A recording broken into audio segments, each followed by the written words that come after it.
অমৃত বৃক্ষ আন্দোলনৰ 2.0 নামত ৰাজ্যত আচলতে চলিছে কি?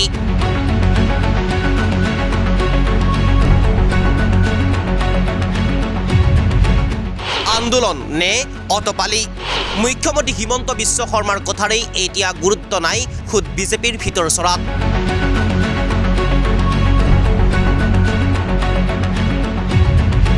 অমৃত বৃক্ষ আন্দোলনৰ নাম লৈ অসম সেউজীয়াকৰণ কৰিবলৈ হিমন্ত বিশ্ব শৰ্মা চৰকাৰে লোৱা আঁচনি এতিয়া পৰিণত হৈছে ধোঁৱা চাঙত।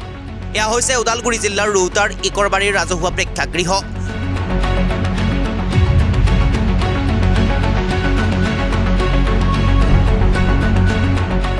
মাজবাট আঞ্চলিক বন বিভাগে বিতৰণ কৰিবলৈ ইকৰবাৰী VCDCলৈ প্ৰেৰণ কৰিছিল প্ৰায় 9,000তকৈ অধিক গছপুলি। কিন্তু তাৰে অৰ্ধেক সংখ্যক গছপুলি বিতৰণ নকৰাকৈ পেলাই থলে VCDCটোৰ এইজন চেয়াৰমেন ৰাজ নাৰায়ণ সিংহই, যাৰ বাবে ৰাজহুৱা প্ৰেক্ষাগৃহত এতিয়া এনেদৰেই মৰি চেদেলি ভেদেলি হৈ পৰিছে গছপুলিসমূহ। এই সমগ্ৰ ঘটনা ৰৌতা উন্নয়ন খণ্ডৰ বিষয়াই অৱগত হোৱাৰ পিছতো দিয়া নাই কোনো ধৰণৰ গুৰুত্ব। বিতৰণ নকৰা গছপুলিসমূহ উন্নয়ন খণ্ডৰ বিষয়াক ঘূৰাই নিবলৈ কোৱাৰ পিছতো গুৰুত্ব নিদিয়াৰ অভিযোগ ৰাজ নাৰায়ণ সিংহৰ। এক কথাত ক'বলৈ গ'লে মুখ্যমন্ত্ৰীৰ কথাক গুৰুত্ব সহকাৰে ল'বলৈ বাদ দিছে ৰৌতা উন্নয়ন খণ্ডৰ একাংশ জ্যেষ্ঠ বিষয়াই। বিতৰণৰ অৱহেলাত এতিয়া জিলাখনৰ বহু VCDCয়ে বিনষ্ট কৰিছে এইসমূহ গছপুলি। ইকৰাবাৰী VCDCৰ এইজন চেয়াৰমেন ৰাজ নাৰায়ণ সিংহৰ তৰল মন্তব্য, বহু গছপুলি মৰি গ'ল, মোৰ উপায় নাই। যিখিনি গছপুলি মৰি গৈছে এইটোত আৰু আমাৰতো ক'ব লগা নাই। এইখিনি দিছিলে মোটামুটি 9,360টা। মই এইটোৰ কাৰণে মই আমাৰ নডেল অফিচাৰ যিজন দিছে ভিডিঅ' ব্লকৰ পৰা তাক মই কৈছিলোঁ, ৰৌতা ব্লক কিবা ভি বসুমতাৰী বুলি কয় তাক কৈছিলোঁ মই।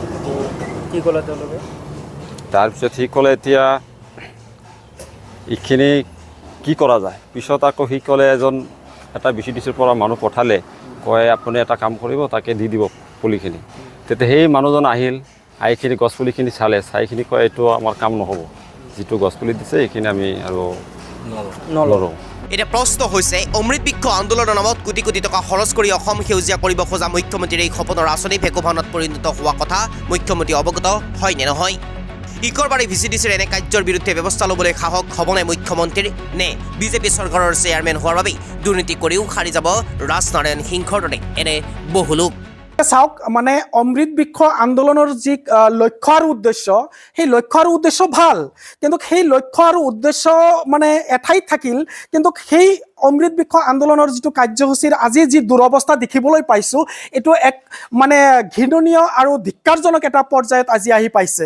আজি অতি দুখ আৰু পৰিতাপৰ বিষয় যে আমাৰ ইকৰাবাৰী ৰৌতা ডেভেলপমেণ্ট ব্লকৰ অন্তৰ্গত ইকৰাবাৰী VCDCৰ চেয়াৰমেনজন আমাৰ মানে বৰ্তমান ৰুলিং চৰকাৰ বিজেপিৰে এজন তেখেত চেয়াৰমেন হয়,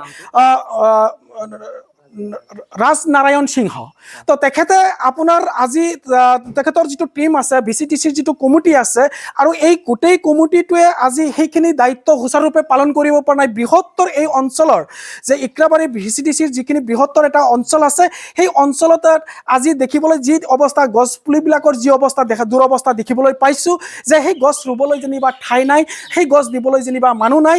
তো এনেকৈ ধৰণৰ সিহঁতৰ যিখিনি কৰোণীয় বা দায়িত্ব আছিলে, সেই দায়িত্বটোক সুচাৰুৰূপে পালন নকৰাৰ কাৰণে আজি মানে গছপুলিখিনি এনেকুৱা দুৰৱস্থা আমি দেখিবলৈ পাইছোঁ। মুখ্যমন্ত্ৰীৰ দায়িত্ব এতিয়া একাংশ বিজেপি নেতাই কিন্তু পালন নকৰে। তো এতিয়া চাওক, এইটো ইতিমধ্যে মানে যিটো আমি দেখিবলৈ পাইছোঁ যে সিহঁতৰ ভিতৰত বিজেপিৰ ভিতৰত ইতিমধ্যে বিসম্বাদৰ কিছু পৰ্যায় ইতিমধ্যে জল পটপটকৈ এইটো ৰাজহুৱা অৱস্থাত আহি পাইছে।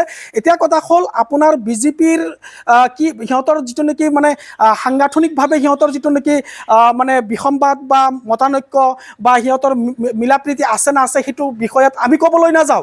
কথা হ'ল, যিটো মানে চৰকাৰৰ ফালৰ পৰা যিখিনি আঁচনি আহে, সেই আঁচনিখিনি 100% ৰূপায়ণ কৰাটোহে আমি দাবী উত্থাপন কৰিছোঁ। সুচাৰুৰূপে আৰু সঠিকভাৱে সেইখিনি ৰূপায়ণ কৰাটো আমি দাবী উত্থাপন কৰিছোঁ।